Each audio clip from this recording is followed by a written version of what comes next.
தொடர்ந்து தமிழகம் வஞ்சிக்கப்படுகிறது, தமிழர்கள் வஞ்சிக்கப்படுகிறார்கள். தெற்கு வளர்கிறது, வடக்கு நம்மை சுரண்டுகிறது. 90% 99% வட இந்தியர்களை ஆக்கிரமித்துக் கொள்கிறார்கள். தொடர்ந்து தமிழ்நாடு சட்டமன்றத்தில் இயற்றப்படுகிற சட்டங்களையோ தீர்மானங்களையோ ஒன்றிய அரசு கிஞ்சித்தும் கவலை கொள்வதில்லை. அது கட்சித்தீவு தீர்மானமாக இருக்கலாம், ஈழத்தில் நடந்த இனப்படுகொலை தீர்மானமாக இருக்கலாம், ஈழத்தில் நடந்த இனப்படுகொலைக்கு பொது வாக்கெடுப்பினூடாக ஒரு சுதந்திர தனித்தமிழை அரசை உருவாக்கி தர வேண்டிய தீர்மானமாக இருக்கலாம், பேரறிவாளன் விடுதலையாக இருக்கலாம், காவேரி முல்லைப்பெரியார் பாலாற்று பிரச்சனைகளாக இருக்கலாம், தமிழக வேலை தமிழருக்கே கிடைக்க வேண்டும் என்பதை குறித்தான நம்முடைய கருத்தாக இருக்கலாம். ஆக எதை குறித்தும் கவலைப்படாத ஒன்றிய அரசிடம் குவிந்து கிடக்கிற அதிகாரமான இன்றைக்கு ஒத்திசைவு பட்டியலில் இருந்த கல்வி, சட்டம், மருத்துவத்தை தனதாக்கி ஆதிக்கம் செலுத்துகிற அடாவடி ஒன்றிய அரசுகளுக்கு தொடர்ந்து தமிழ்நாட்டை டிஎன்பிசியின் ஊடாக ஒன்றிய அரசின் அழுத்தத்திற்கு இந்திய நாட்டைச் சேர்ந்த எவர் வேண்டுமானாலும் தமிழ்நாடு அரசு பதவிகளில் அமரலாம் என்கிற சட்டம், இதுபோன்ற அடுக்கடுக்காக தமிழர்களுக்கு செய்யப்படுகின்ற துரோகங்களை ஒன்றிய அரசு செய்து வருவதற்கு ஒரு முடிவு கட்டுகின்ற வகையில் மாநில அரசு, அதாவது இராணுவம், பண அச்சடிப்பு, தபால் துறை, தொடர்வண்டித்துறை, வெளிநாட்டு எல்லை பாதுகாப்பு போன்ற துறைகளை மட்டும் ஒன்றிய அரசு வைத்துக்கொண்டு மீதி அனைத்து அதிகாரங்களும் உள்ளடக்கிய ஒரு மாநில தன்னுரிமை கொண்ட ஒரு தமிழர் தேசம் இந்த மண்ணில் ஆட்சி செய்யக்கூடிய வகையில் உரிய நடவடிக்கைகளை மாண்புமிகு முதலமைச்சர் எடுக்க வேண்டும் என்று என்னுடைய கருத்தை சட்டப்பேரவையில் ஆணித்தரமாக பதிவு செய்திருக்கிறேன். தந்தை பெரியார் வெள்ளக்காரனிடத்தில் நாம் அடிமையாக இருந்த போதே 1928 தமிழ்நாடு தமிழருக்கே என்று திருச்சியில் மாநாட்டை நடத்தி சென்னை சீரணி அரங்கிலே இதற்காக தீர்மானத்தை நிறைவேற்றினார். அதற்கு பிறகு ஐயா புலவர் கலீ பெருமாள் அவர்கள் தனி தமிழ்நாடு என்கிற ஒரு கோரிக்கையை முன்வைத்து ஒரு அரசியல் பேரியக்கத்தை கட்டி அமைத்தார். அவருடைய சீடராக இருந்த தோழர் தமிழரசன், தமிழ் தேசிய போராளி, தமிழ்நாடு இந்தியாவிலிருந்தும் சுதந்திரம் அடைய வேண்டும் என்று தனித்தமிழ்நாடு கோரிக்கை முன்வைத்து ஆயுத போராட்டங்களை முன்னெடுத்தார். ஆக நாம் சுதந்திர இந்தியாவின் 51 ஆண்டு காலமாகவும் சுதந்திர இந்தியாவிற்கு முன்பு 1928 இருந்தோம், பிரிட்டிஷ் அரசு காலத்தில் இருந்தோம், இந்தியாவினுடைய சுதந்திர இந்தியாவில் இருந்தோம் தொடர்ந்து தமிழகம் வஞ்சிக்கப்படுகிறது, தமிழர்கள் வஞ்சிக்கப்படுகிறார்கள்.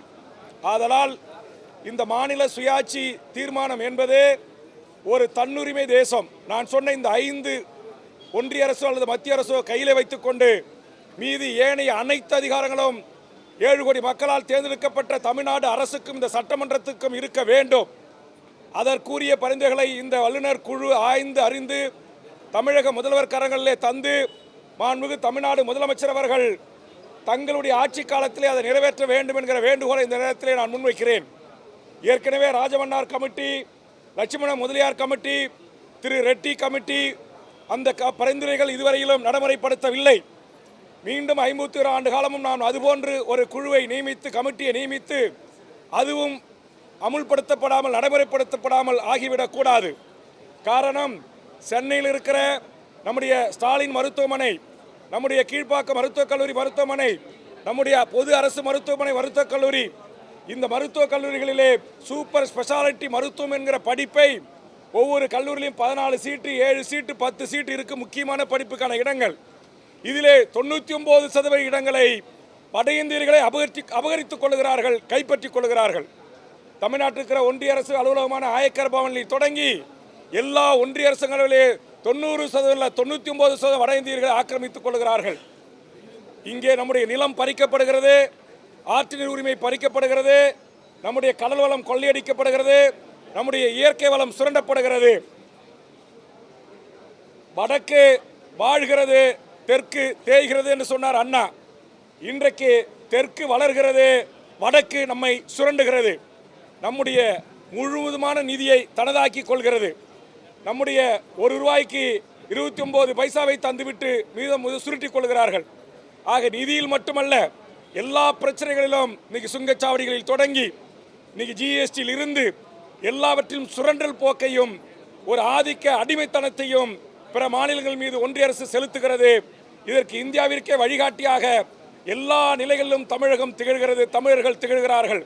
ஆதலால் தமிழர்களின் வாக்கை பெற்ற நம்முடைய முதலமைச்சர் அவர்கள் ஒரு வரலாற்று சிறப்புமிக்க முன்னெடுப்பை எடுத்திருக்கிறார். இதில் உறுதியாக இருந்து இந்த தன்னுரிமையுடன் கூடிய ஒரு தமிழர் நாடு, தமிழர் ஆட்சி இந்த மண்ணில் நிலவுவதற்குரிய சூழலை இந்த குழு பரிந்துரையின் ஊடாக நடைமுறைப்படுத்த முன்னெடுக்க வேண்டும். அதற்கு தென்னிந்திய மாநில முதலமைச்சர்களை ஒருங்கிணைக்க வேண்டும். ஏன் இந்தியாவில் இருக்கிற ஒன்றிய அரசுகளால் பல அரசுகளை தனதாக்குகிறார்கள், பல அரசியல் கட்சிகளையே உடைக்கிறார்கள். ஒரு சர்வதிகாரத்தன்மையோடு நடந்து கொள்ளுகின்ற பாரதிய ஜனதா அரசுக்கு ஒரு சரியான பாடம் புகட்டுவதற்கு மாண்புமிகு தமிழக முதலமைச்சர் கொண்டு வந்த இந்த வரலாற்று சிறப்புமிக்க தீர்மானத்தை தமிழக வாழ்வுரிமை கட்சி வரவேற்று தனது பாராட்டுக்களை தெரிவித்துக் கொள்கிறது. நன்றி, வணக்கம்.